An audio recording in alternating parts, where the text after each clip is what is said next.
नमस्कार, आदाब दोस्त। एक बार फिर मैं आपका दोस्त मोनू एक नई पारिवारिक कहानी के साथ हाजिर हूँ। बहू और बेटी एक समान। माँ, मैं बहुत थक गई हूँ घर संभालते संभालते। यहाँ मेरी थकान किसी को नजर नहीं आती। कुछ दिन आराम करना चाहती हूँ। सोच रही हूँ कुछ दिनों के लिए अपने मायके आ जाऊं। आते हुए अपने बच्चों को भी साथ ले आऊंगी। वो वहीं से स्कूल चले जाएंगे। आखिर एक ही शहर में ससुराल और मायका होने का कुछ तो फायदा मिले। नम्रता ने फोन पर अपनी माँ से कहा। पार्वती जी ने दूसरी तरफ से कहा, हाँ बेटा, जब तेरी इच्छा हो आ जाना। आखिर ये तेरा भी तो घर है। ठीक है माँ, तो मैं कल ही आ जाऊंगी। नम्रता खुश हो बोली, हाँ बेटा, कल आ जाओ, मैं तुम्हारा इंतजार करूंगी। अभी मैं फोन रखती हूँ, मुझे मंदिर भी जाना है। कमला जी ने फोन रख दिया और सीधे किचन में गई। किचन में खाना बना रही बहू से बोली, अरे अनुपमा, सुनो, कल तुम्हारी ननद आ रही है। आज बाजार जाकर फल, सब्जी और मिठाइयां लेकर आना। बेचारी बेटी ससुराल में नौकरों की तरह काम करती है और उस पर कोई ध्यान ही नहीं देता। यहाँ आएगी, कुछ दिन रहेगी तो उसका मन और तबीयत अच्छी रहे। सास के मुंह से ऐसी बात सुनकर अनुपमा का चेहरा उतर गया। वह मन ही मन सोचने लगी, काश आपको मेरी थकावट भी नजर आती। मैं भी दिन रात झाड़ू पोछा, बर्तन, खाना बनाना, मार्केट जाना और हर वह काम करती हूँ जिससे हमारे परिवार वालों को कोई दिक्कत ना हो। काश आप मुझ पर भी ध्यान दे पाते। आपकी बेटी तो जब मन में आता है तब यहाँ आ जाती है, लेकिन मैं साल में एक बार ही अपनी माँ के पास जाती हूँ, तब भी आपको प्रॉब्लम होती है। मैं भी इंसान हूँ, मेरा भी मन है। मुझे भी लगता है अपनी माँ के पास जाकर थोड़ा आराम करूँ, सुख दुख की दो चार बातें करूँ, अपना मन हल्का करूँ। भगवान, अब तुम ही कुछ करो ताकि मेरी सास की आंखें खुलें और उसे मेरी थकावट भी नजर आए।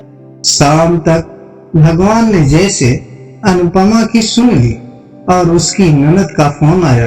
ननद ने अपनी माँ से कहा कि उसकी सास ने उसे मायके आने के लिए मना कर दिया है, इसलिए इस बार वो आ नहीं सकती। पार्वती जी बोली, ऐसे कैसे मना कर दिया? पहले तो कभी वह तुम्हें आने के लिए नहीं रोकती थी। इस बार भला क्या हो गया? लाओ मेरी बात कराओ, उससे मैं समझाती हूँ। नम्रता ने फोन अपनी सास के पास दिया। पार्वती जी ने कहा, नमस्कार समधन जी, आपसे कुछ कहना था। समधन जी ने कहा, कहिए। दरअसल नम्रता कल त्योहार है, इसलिए अपने मायके आना चाहती है। अगर आप उसे भेज दें तो अच्छा रहेगा। नम्रता की सास ने कहा, देखिए समधन जी, आपकी बेटी मायके जाकर रहे, इस बात के लिए हमने उसे कभी नहीं रोका और इस बात से हमें कोई प्रॉब्लम भी नहीं है। कुछ दिनों पहले मैं अपने रिश्तेदार के शादी में गई थी। वहां आपकी बहू अनुपमा की माताजी से मिलने का मौका मिला। उनसे गपशप करने के दौरान उनकी बातों से पता चला कि अनुपमा को साल में एक ही बार अपने मायके जाने को मिलता है और वह भी बहुत कम समय के लिए। मुझे लगता है आपको पहले अनुपमा को उसके मायके भेज देना चाहिए और वह जब मायके होकर आ जाएगी तो मैं नम्रता को आपके पास भेज दूंगी। एक बहुत जरूरी बात जो मुझे लगता है आपको समझ लेनी चाहिए कि आपको अपनी बहू को भी बेटी की तरह या बेटी से भी ज्यादा प्यार देना चाहिए।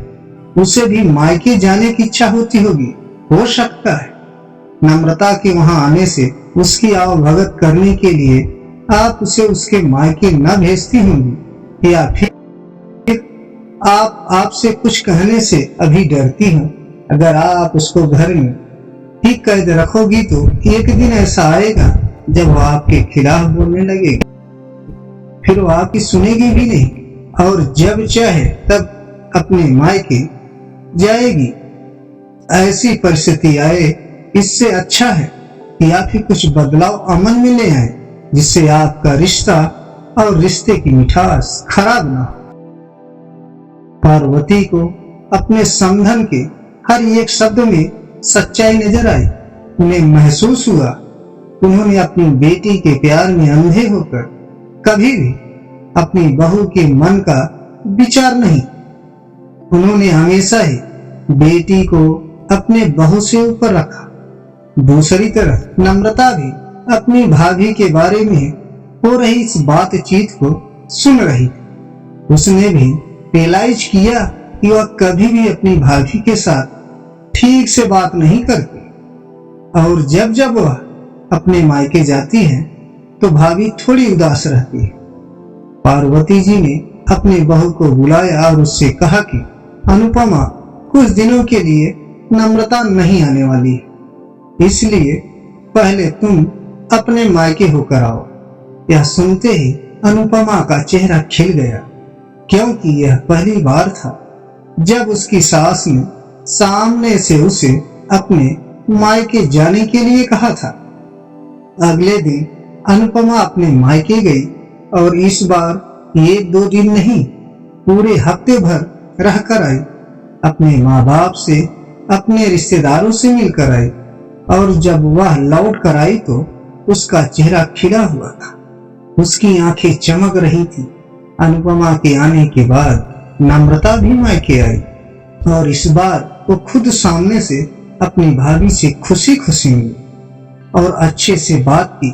नम्रता ने अपनी माँ से बात करके उन्हें भी अच्छे से समझने में मदद की कि वह कहीं न कहीं अनुपमा के साथ गलत व्यवहार कर रही थी। दूसरी तरफ अनुपमा अपने ससुराल वालों के बदले रवैये से बहुत खुश थी। अब वह खुशी खुशी सबका ध्यान रख और हर काम प्यार से कर। वह ध्यान रखती कि कोई भी ऐसी बात या काम न करे जिससे घर में तनाव का माहौल पैदा हो। पार्वती जी अपनी बहू को खुद ही समय समय पर मायके भेज दिया करती। एक छोटे से बदलाव ने सास बहू और भाभी ननद के बीच कड़ुआहट को दूर कर दिया और रिश्तों को और भी ज्यादा मीठा मजबूत कर। राधे राधे दोस्तों, आपको कैसी हमारी कहानी कैसी लगी हमारे चैनल स्टोरी टेल में कमेंट बॉक्स में अवश्य बताएं।